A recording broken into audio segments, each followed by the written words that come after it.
வணக்கம் நண்பர்களே. சங்கம் உங்களை அன்போடு வரவேற்கிறது. நாம் ஒய் ஜீசஸ் பார்த்துருக்கோம் இல்லையா.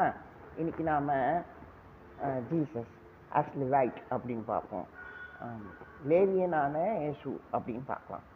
சரி, லேவி கோத்திரம், அது ஒரு கோத்திரம்.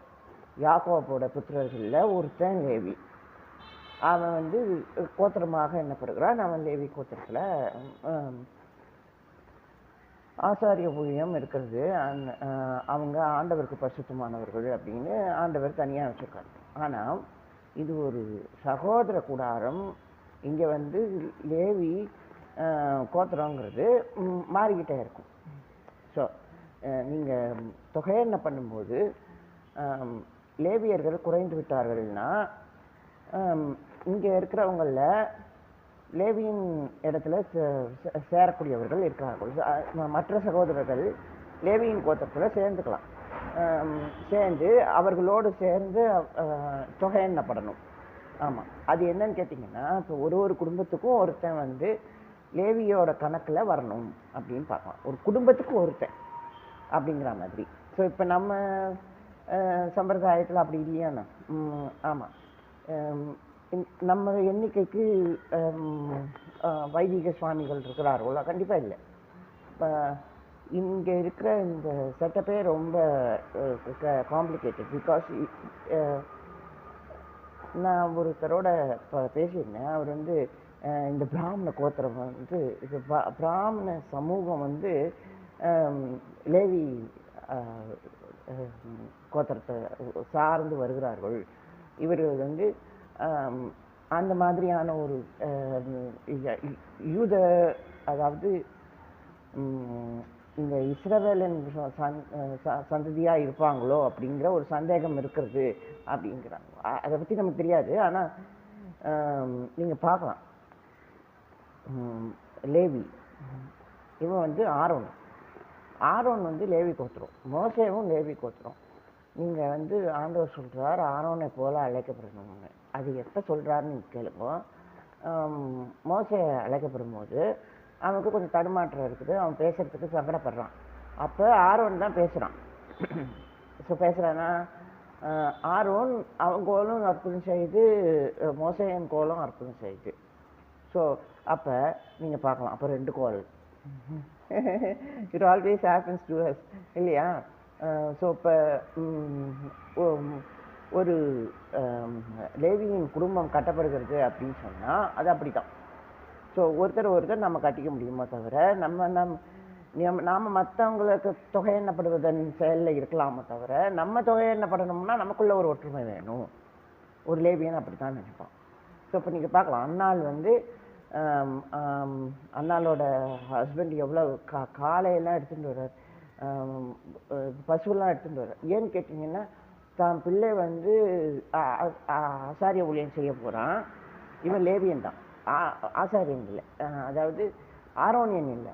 ஆனால் ஆரோனியன் லேவி கோத்திரத்தை சேர்ந்தவங்கிறதுனால தான் ஆசாரியனையும் அவன் குடும்பத்தையும் தான் பிள்ளையை வைத்து மீட்டு கொள்ளுகிறான். அன்னாள் வீட்டில் அப்படி நடக்குது. ஸோ இது ஆலயத்துக்கு பரிசுத்தம்னு சாமுவேலை அன்னாள் ஆலயத்துக்கு கொடுத்துருக்கா. ஸோ இதெல்லாம் லேவி கோத்திரத்தில் நடக்குது. ஸோ அப்போ பார்க்கலாம், சாமுவேல் ஒரு நியாயாதிபதி இல்லையா? இல்லை, ஒரு என்ன சொல்கிறது, ஒரு தீர்க்கதரிசி. இவர் என்ன பண்ணுறாரு, தாவீதை அபிஷேகம் பண்ணுறாரு சவுல் இருக்கும் போதே. ஸோ என்ன நடக்குது, சவுல் கொஞ்சம் பொறாமையில் இருக்கிறான். தாவீது சவுளுடைய மருமகனாக இருந்தும் கூட இப்படி நடக்குது. ஆனால் ஒரு லேவி என்ன பண்ணுறான்னு கேளுங்களேன், அவனுடைய கூடாரம் எப்படிப்பட்டதுன்னு கேளுங்களேன். அரசனை அனுசரிப்பது. ஸோ பார்க்கலாம், இவன் ராஜா வீட்டு பிள்ளை, ராஜாவோட மருமகன். அது மட்டும் இல்லை, இவனும் ஒரு பராக்கிரமசாலி தான் அப்படிங்கிறது தெரிஞ்சுன்னு அவன் சவுலால் விரட்டப்படும் போது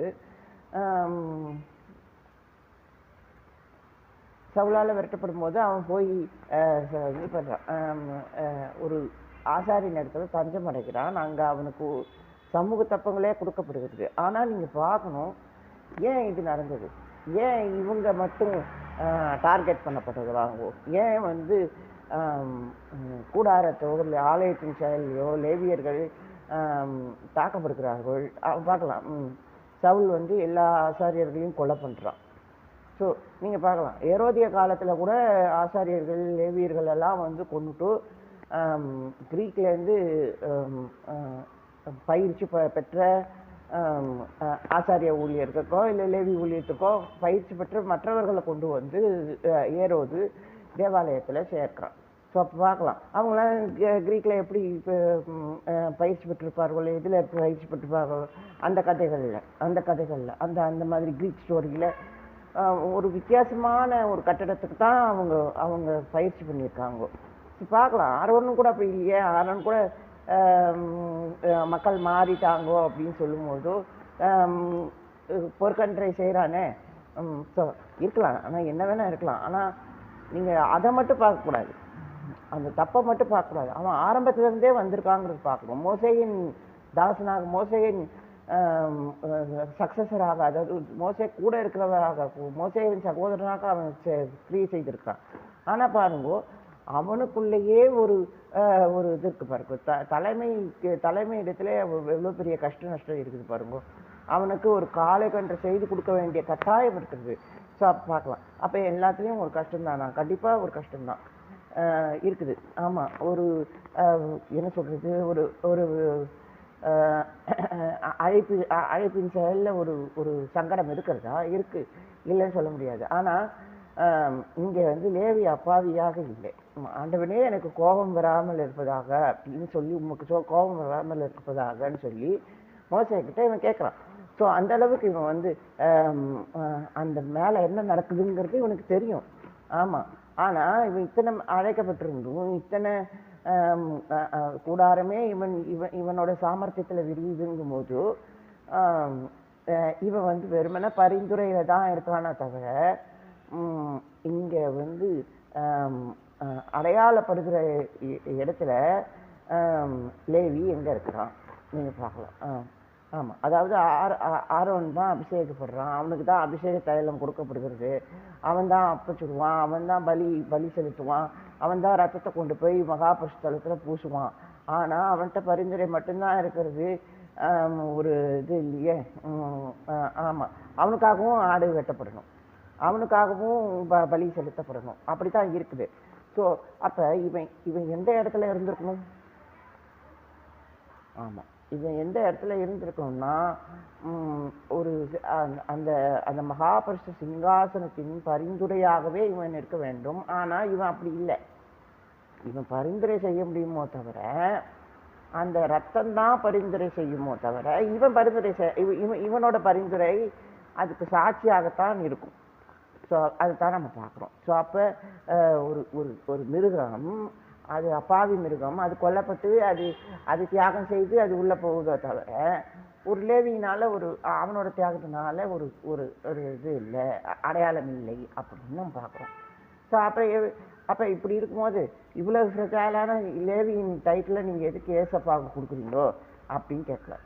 ஏசப்பா தெய்வம், அவரை போய் ஏன் லேவியன்னு சொல்கிறீங்களோ? இல்லை, ஆண்டவர் இந்த பரிசுத்த ரத்தத்தை, தன் ரத்தத்தையே ஏந்துக்கிறார் அப்படின்னு சொல்லும்போது, ஆண்டவர் இந்த லேவியின் கடமையை அவர் தான் செய்ய முடியும்னு அவர் முடிவு பண்ணுறார்.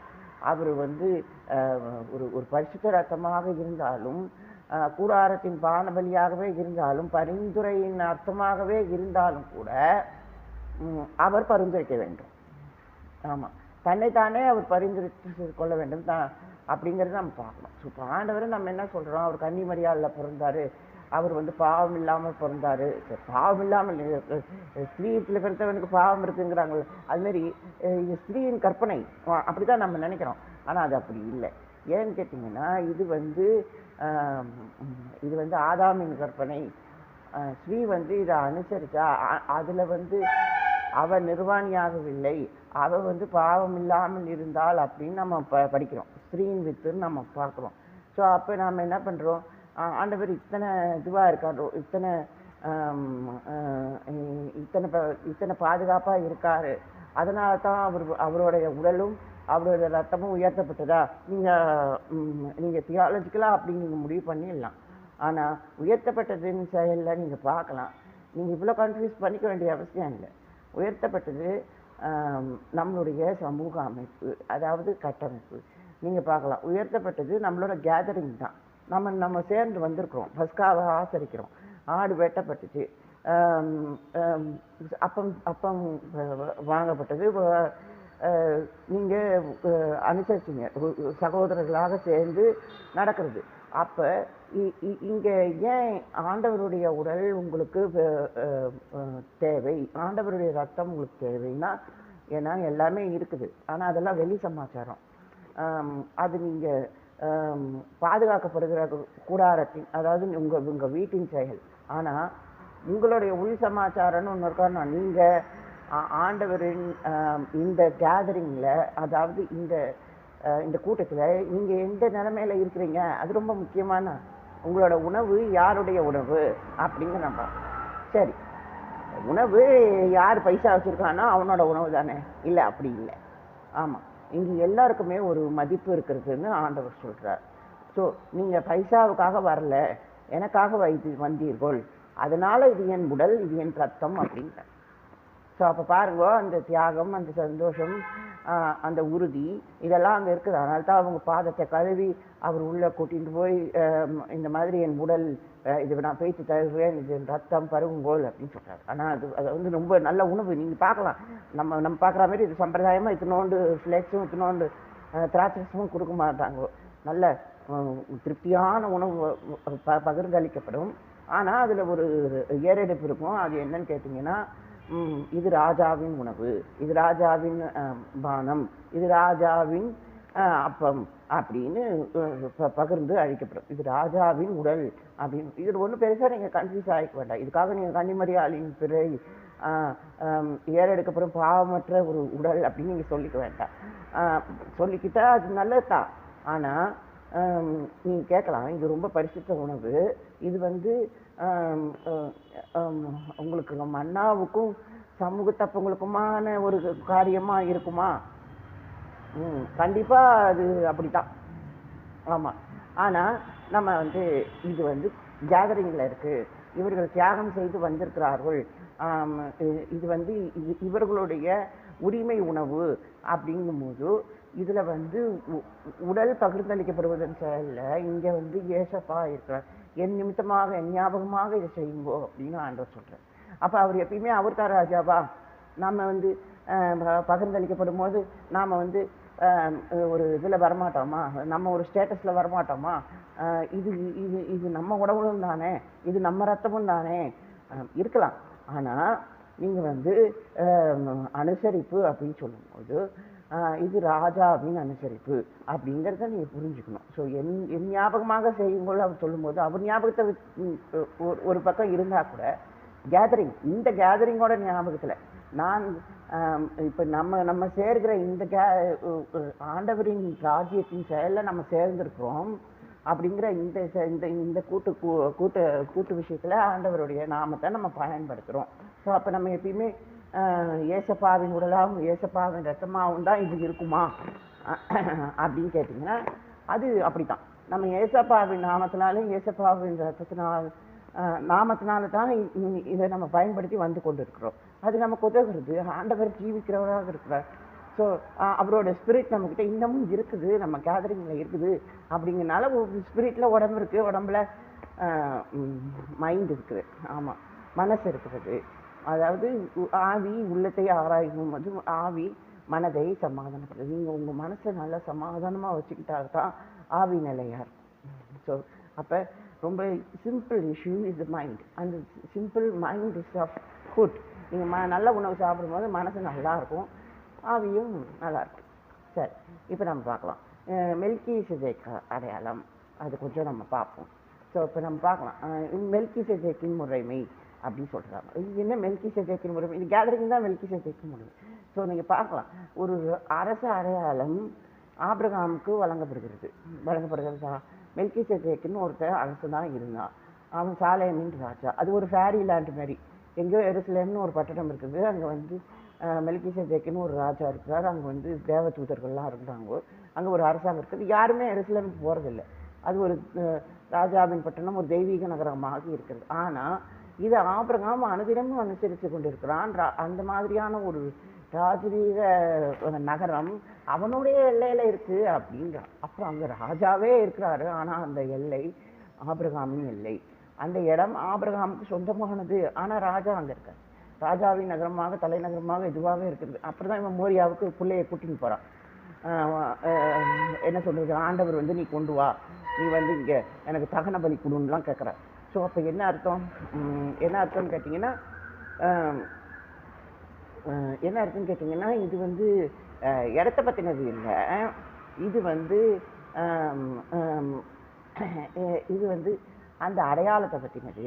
ஸோ அப்போ பார்க்கலாம். அப்போ அது மாதிரியான ஒரு ராஜாவின் அடையாளத்தை கொடுக்குறது. அதாவது ராஜாவின் அடையாளம் என்னதுன்னு கேட்டிங்கன்னா, ஸோ ஒரு பிரச்சனை வருது, ஒரு சண்டை வருது, அதுக்காக வீரர்கள் வேண்டும், எல்லாம் வச்சுருக்கான் ஆபிரகாம். ஆனால் கூட சேர்ந்து போகிறதுக்கு ஒரு ராஜாவின் ஆட்கள், ராஜாவின் படை அப்படின்னு போகிறதுக்கு மெல்கிசேதேக் உதவுறாரு, பசும்பாகம் பெற்றுக்கொள்ளுகிறார். ஸோ இப்படியெல்லாம் பார்க்குறோம். ஸோ அப்போ நம்மளுடைய அடையாளம் மெல்கிசேதேக் முறைமைனா அது ராஜாவின் அனுசரிப்பு. இப்போ நீங்கள் பார்க்கலாமே, நான் சொன்னேன் இல்லையா, தாவீதுக்கு அப்பம் கொடுத்தாங்கங்கிற மாதிரி ஒரு ராஜாவின் ஞாபகம் இவங்களுக்குள்ளேயும் இருக்கணும். இவங்களும் ராஜா, அதாவது ஆபிரகாமும் ராஜாவை நினச்சின்னு இருந்தான், லேவியர்களும் ராஜாவை நினச்சின்னு இருக்கிறாங்கோ அப்படிங்கிற மாதிரி ஒரு சந்தோஷத்தில் நாம் வந்து இருக்கணும். ஸோ அப்போ நீங்கள் பார்க்கலாம், அப்போ லேவியனோட கடமை முதல்ல ராஜாக்கிட்ட ஆரம்பிக்குது, அப்புறம் சகோதரர்கள்கிட்ட ஆரம்பிக்குது, அதுக்கப்புறம் ஆலயத்தில் ஆரம்பிக்குது, இப்படி மீட்டு கொள்ளப்படுதல் நடக்கிறது அப்படின்னு நம்ம பார்க்குறோம். ஸோ அப்போ நம்ம என்ன பண்ணுறோம், இயேசு நம்மளை தன்னுடைய ராஜ்யத்திலே, ஆண்டவரின் ராஜ்யத்திலே நம்மளை இப்படியாக பரிசுத்தப்படுத்தி நல்ல உணவை கொடுத்து பாவ நிவாரணத்தை கொடுத்து சேர்த்து கொண்டு இருக்கிறார் அப்படின்னு நம்ம பார்க்குறோம். ஸோ அப்புறம் ஆண்டவர் எப்படி லேவி, சரி நீங்கள் பார்க்கலாம், ஆண்டவர் எப்படி ஒரு தூய்மையின் செயலில் அவர் வந்து இருக்கார் அப்படி பார்க்கலாம், ஒரு லேவியனாக இருக்கிறார் அப்படி பார்க்கலாம். ஸோ எப்படி அவர் பரிசுத்த ஆவியை அவர் பெற்றுக்கொள்கிறார், 40 நாள் உபவாசம் பெறுகிறார். இப்போ இதெல்லாம் வந்து ஒரு அனுசரிப்பு. யோவான்கிட்ட போய் ஸ்நானம் வாங்கிட்டு வர. ஸோ இதெல்லாம் வந்து ஒரு இது. ஆமாம், தேவாலயத்தில் போய் டெம்பிள் டேக்ஸ் கொடுக்குறார். ஏன்னு கேளுங்க, ஏன்னா அவர் வந்து தேவாலயத்தின் இடத்துல இதுக்கு குடியிருந்தார். அதெல்லாம் அவர் அனுசரித்தார். ஸோ தொகையெண்ணி கொள்ளப்பட்டவர். ஆமாம், அவர் பணம் கொடுத்து தன்னைத்தானே தொகையெண்ணி கொண்டார். ஸோ அப்போ நீங்கள் பார்க்கலாம், அப்போ எப்போ அவர் எண்ணி கொண்டாரோ அப்போ நம்மளை எண்ணலாம். ஸோ அப்படி தான் நம்ம பார்க்குறோம். இப்போ வைதிகத்தில் என்ன பண்ணுறாங்க அவங்க என்ன பண்ணுறாங்க, பேர் என்ன, ஆயுஷ் ஹோமமா, அது ஒரு மாதத்துக்கு 20-30 ஆயுஷ் ஹோமம் பண்ணலாம். ஏன் என்னன்னு கேளுங்க, நீ பண்ணணும்னா ஒரு குடும்பத்துக்கான ஒரு லேவியம் தானே நீ, ஒரு தலைக்கு ஒரு குடும்பம் தானே, நீ எப்படி 20-30 செய்ய முடியும், எப்படி அது நடக்கும்? ஏன்னா இவன் சம்பிரதாயமாக ஒரு இதுவாக இருக்கான், கர்மாவா எத்தனை கர்மாவா நம்ம பண்ணலாம், எத்தனை கர்மகாரியம் வேணால் பண்ணலாம், இது திதி இதெல்லாம் கொடுக்கலாம். ஸோ இது ஜஸ்ட் ஒரு ப்ரீஸ்கூட்டை பற்றி தான் அவங்க யோசிக்கிறாங்களே தவிர, நாம் வந்து இவன் சகோதரன், இவனோட இடத்துல நம்மளை வச்சுருக்கான் அப்படிங்கிறது நம்ம யோசிக்கிறது இல்லை. ஏன்னு கேட்டிங்கன்னா, இப்போ லேவி கோத்திரமே அவங்க வந்து சகோதரர்கள் உள்ளுக்குள்ளே இருக்கிறாங்கோ அப்படின்னு சொல்லும்போது ஒருத்தருக்கு ஒருத்தர் அவங்க கொடுத்துக்குவாங்கோ வாங்கிக்குவாங்கோ. ஸோ ஒரு லேவியனோட கடமை வெறுமனே விளக்கேற்றுறதோ அப்பச்சுடுறதோ பலி கொடுக்குறதோ கூட இல்லை. ஒரு லேவியனோட கடமை, அவன் அரசாங்கத்தில் இருக்கிறான்,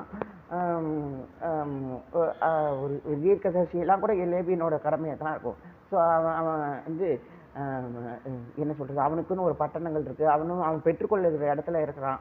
ஸோ அப்போ அவன் வந்து சுற்றி போகணும், எல்லாருக்கும் பரிசுத்த உணவில் அவங்க வந்து எப்பயும் சடங்கு பண்ணிக்கிட்டே இருக்கணும். ஆனால் அவன் சடங்கில் இருக்கக்கூடாது, அவன் வந்து ராஜாவின் அனுசரிப்பில் இருக்கணும். ஒரு லேவியன்னா எப்போ வேணால் அவங்களை கூட்டின்னு போய் இதில் பேட்டில் ஃபீல்டில் முன்னாடி நிறுத்தலாம், பெட்டி போகிறது அப்படின்ட்டு இருக்கும். ஸோ அப்போ அவன் பேட்டில் ஃபீல்டுக்கும் போவான், ஒரு நல்ல வீரமான லேவியன் இருக்கலாம். என்ன பண்ணுறது, ஏன்னா சகோதரர்கள் இந்த கோத்திரமே இந்த ஜாதியே ஒரு யுத்த ஜாதிங்கும் போது அப்போ நீங்களும் இதுவாக தான் இருப்பீங்கோ. ஸோ அப்போ ஒரு அமர்ந்திருந்ததன் செயல்னு பார்த்தீங்கன்னா லேவி அமர்ந்திருக்கக்கூடாது. ஆமாம். ஸோ யாராவது அமர்ந்திருந்தாங்கன்னு சொன்னாங்கன்னா அவர் வந்து ராஜா தான். ஆமாம். அவர் வந்து என்ன சொல்கிறது, அவர் வந்து ஒரு விசாரணையில் அமர்ந்திருக்கிறார், எல்லாத்தையும் காரியங்களை பார்க்குறார் அப்படின்னா பார்த்தா ஆண்டவர் அமர்ந்திருக்கிறார். தொகையை கொள்ளுறதுல யாரும் மிஸ் ஆகக்கூடாது, யாரும் முடிஞ்சு போயிடக்கூடாதுன்னு லேவியனை கொண்டு போய் சேர்த்து உள்ளே கொண்டு போய் எல்லா கோத்திரத்தையும் சேர்த்து அவருக்கு கஷ்டப்படுத்துகிறார். இப்போ நமக்கு தேசம் பிரிந்து போகிறது இல்லையா? அப்போ லேவியின் பட்டணங்கள், லேவியின் முறைமை இதெல்லாமே சந்தேகமாகுது. ஆனாலும் கூட லேவியன் இருக்கிறான். அவன் வந்து ஏதோ விக்கிரக கோயிலுக்கு போயிட்டான்னா போயிட்டு போகிறான், வேறு வழி இல்லையா? அவனுடைய இடம், அவனுக்கான உரிமை இவன் கிட்ட தான் இருக்குங்கும் போது அவன் ஆண்டவரோட கூடாரத்துக்கு போனா என்ன, விக்கிரகத்துக்கு போனா என்ன, இப்படி தான் இருக்குது வாழ்க்கை. ஆனால் அது அப்படி இல்லை. நீங்கள் அறிவுள்ளவர்களாக you are declared to be like this. ஆமாம், நம்மளை டிக்ளேர் பண்ணிக்கிறாங்களோன்னு இருக்கலாம். ஆனால் எந்த டிக்ளரேஷனும் ஒரு பரிசுத்த உடல் அப்படிங்கிறது நம்ம பார்க்கணும். ஒரு பரிசுத்த மேஜை, இது இயேசுவின் உடல், நீங்கள் அதை மட்டும்தான் டிக்ளேர் பண்ண முடியும். ஆமாம், நாம் பெற்றிருக்கிறோம், நம்ம அபிஷேகம் பெற்றிருக்கிறோம், நம்ம ஞானஸ்தானம் வாங்கணும், நம்ம வந்து இயேசுவின் உடலாக இருக்கிறோம், அதை தான் டிக்ளேர் பண்ணுறாங்களோ, அதை தான் பயன்படுத்துகிறாங்களோ, அதுதான் நம்மளுடைய சகோதரத்துவம், சகோதர செய்தி. ஸோ அதனால் இது வந்து எப்படி யாராக இருந்தாலும் எதுவாக இருந்தாலும் இது நடக்கணும். ஆமாம், என்ன நம்ம வந்து கிறிஸ்தவங்கிற மாதிரி ஒரு சகோதர பணின்னு சொல்லும்போது இது நடக்கும். ஆனால் இது வந்து it must not be too person official. ஒரு தனிப்பட்ட விஷயமாக இது மாறிவிடக்கூடாது அப்படிங்கிறத நம்ம கவனமாக இருக்கணும். அவங்கவுங்கள இடத்துல இருக்கணும். இந்த சுவாமி அடிமை என் இடத்துல இருக்கணும். ஸோ இப்போ எனக்கு என்ன இடம், எனக்கு வந்து ஐம் ப்ரீஸ்ட் ஆஃப் திங். அதாவது நான்